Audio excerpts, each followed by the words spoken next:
Yo guys, welcome back to the channel. And today you have a special review of the game. It's my platinum review of the game. And once again, as a major Tales fan, I have to be completely objective with the game and my overall opinions of this game.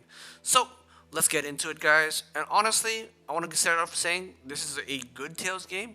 But honestly, I'm overall disappointed in the game. I know. I see the downvotes coming. Ultimately, I did enjoy the game, but I just felt something was missing in the Tails game, and I couldn't pinpoint it for the longest time. It just felt weird to me for this game. There's something that just was eating me at the inside, and it came to fruition. Honestly, multiple hours into the game. If you guys don't know, this game has been through development hell and had to be developed during COVID-19 as well too. It with those things in mind, I finally realized what the game was missing. It feels like the game was pushed out. Typically, Tales games don't take less than maybe 100 hours in. Honestly, I think I beat this game within less than 30 hours, and I platinumed it once again in less than 50. Honestly, with you guys, I love the game. I still love it. It has great visual. I don't think the music track is as strong, and they did the cool thing where it's like, hey, we have our first music song. Oh my god, part two has a different one. It's cool and all, and with all the reactions you can get from it.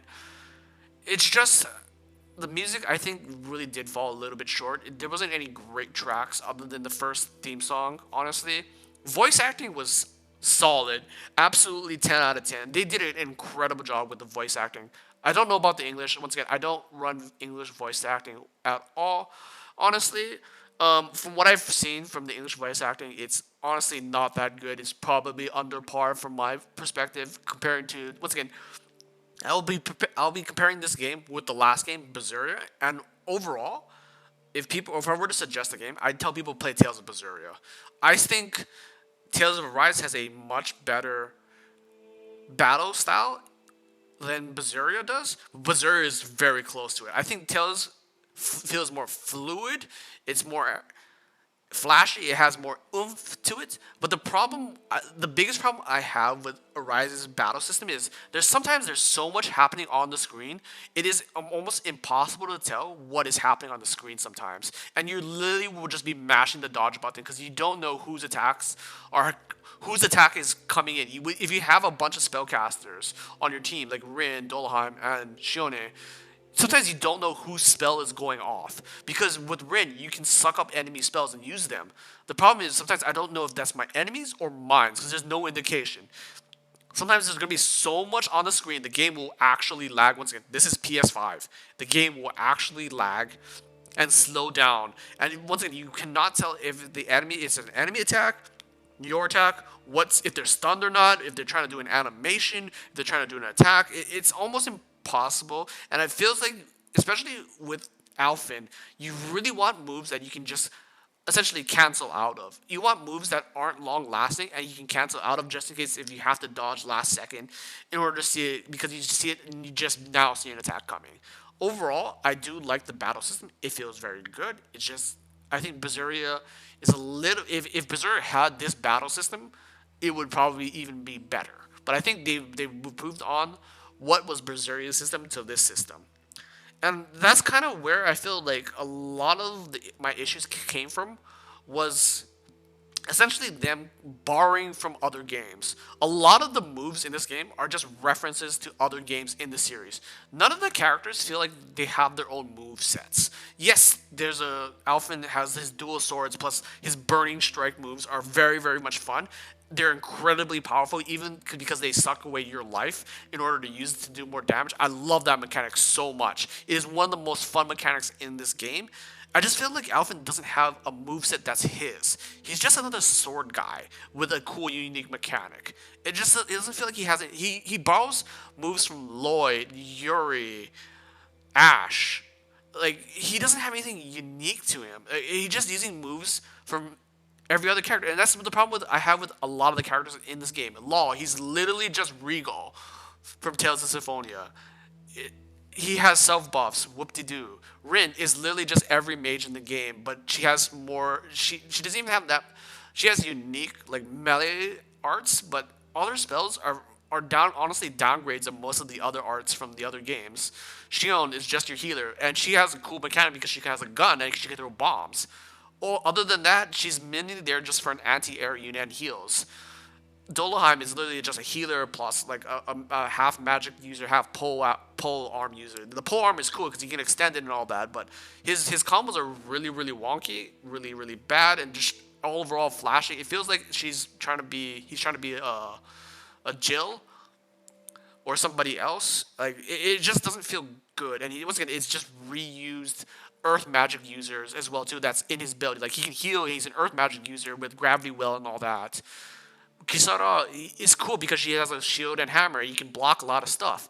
But when you get down to it, her move pool is essentially Regal because she has Tiger Blade, all the usual stuff. She's just the knight character with another coating of skin on it. She has a lot of elemental attacks plus beast plus like all the Tiger Blade.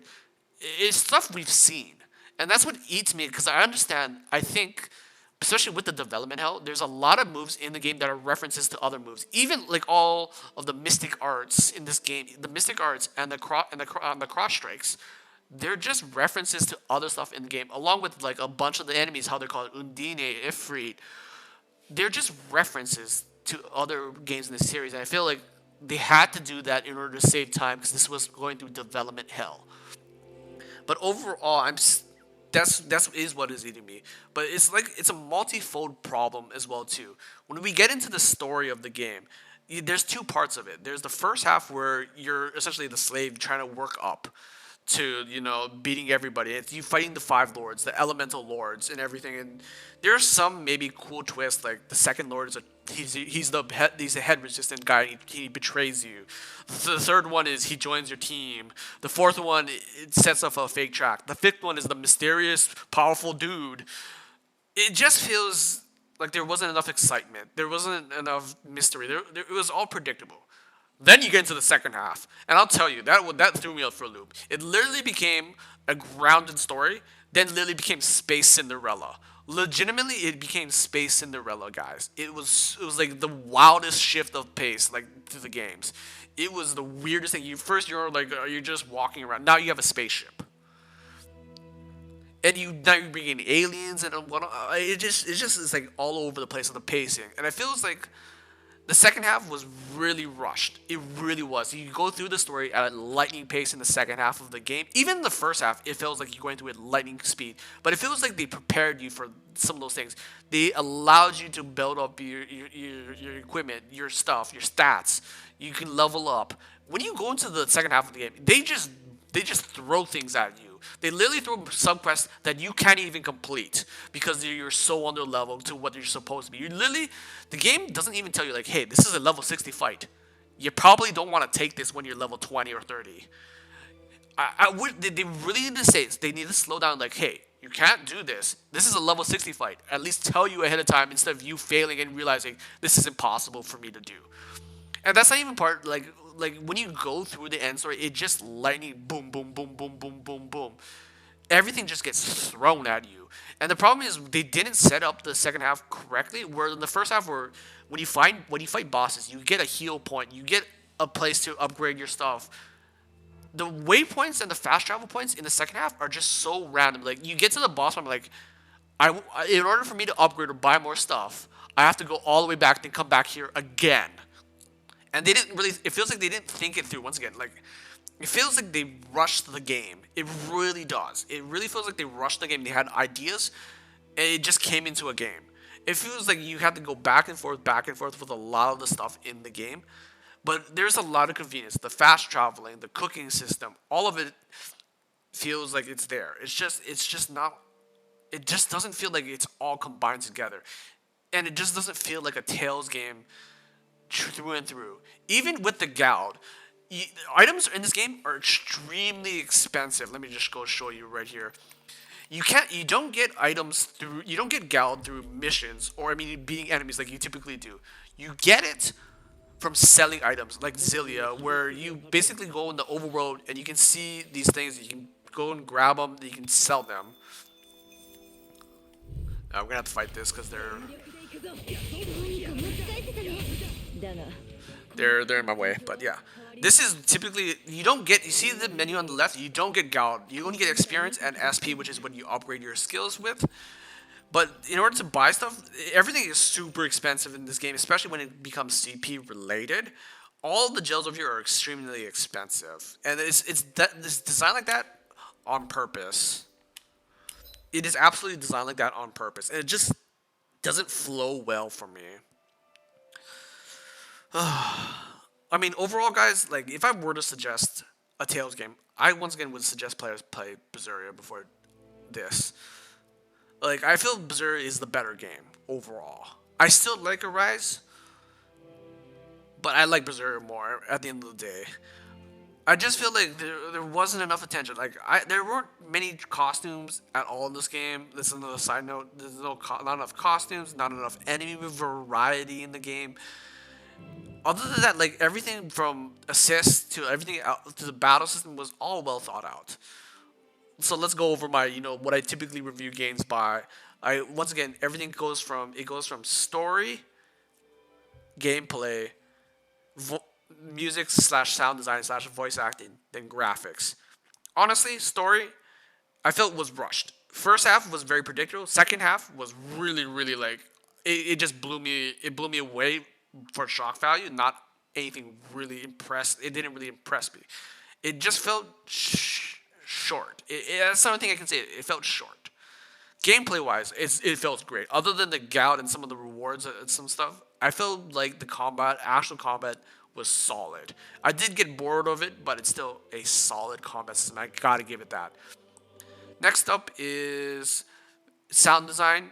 I think sounds in this game are great. I just wish they did better with the music. The first opening was amazing. Second opening was whatever to me. Voice acting, Japanese voice acting, on par. Once again, I can't really give my opinion on English, but that's probably 0 out of 10 for me for English voice acting. To be quite honest with you, I've heard a bunch of it and it's really piss poor. And graphics, I love them. I love everything about the graphics. To be quite honest, it fits the style. It plays well. Alrighty, folks, that is my platinum review of Tales of Arise. Once again, sorry if we're going in and around circles. It's just me, once again, giving my full-on, honest opinions of this game from a biased perspective. Not from a major Tales fan, but once again, from a concrete biased perspective. Until the next one, peace out.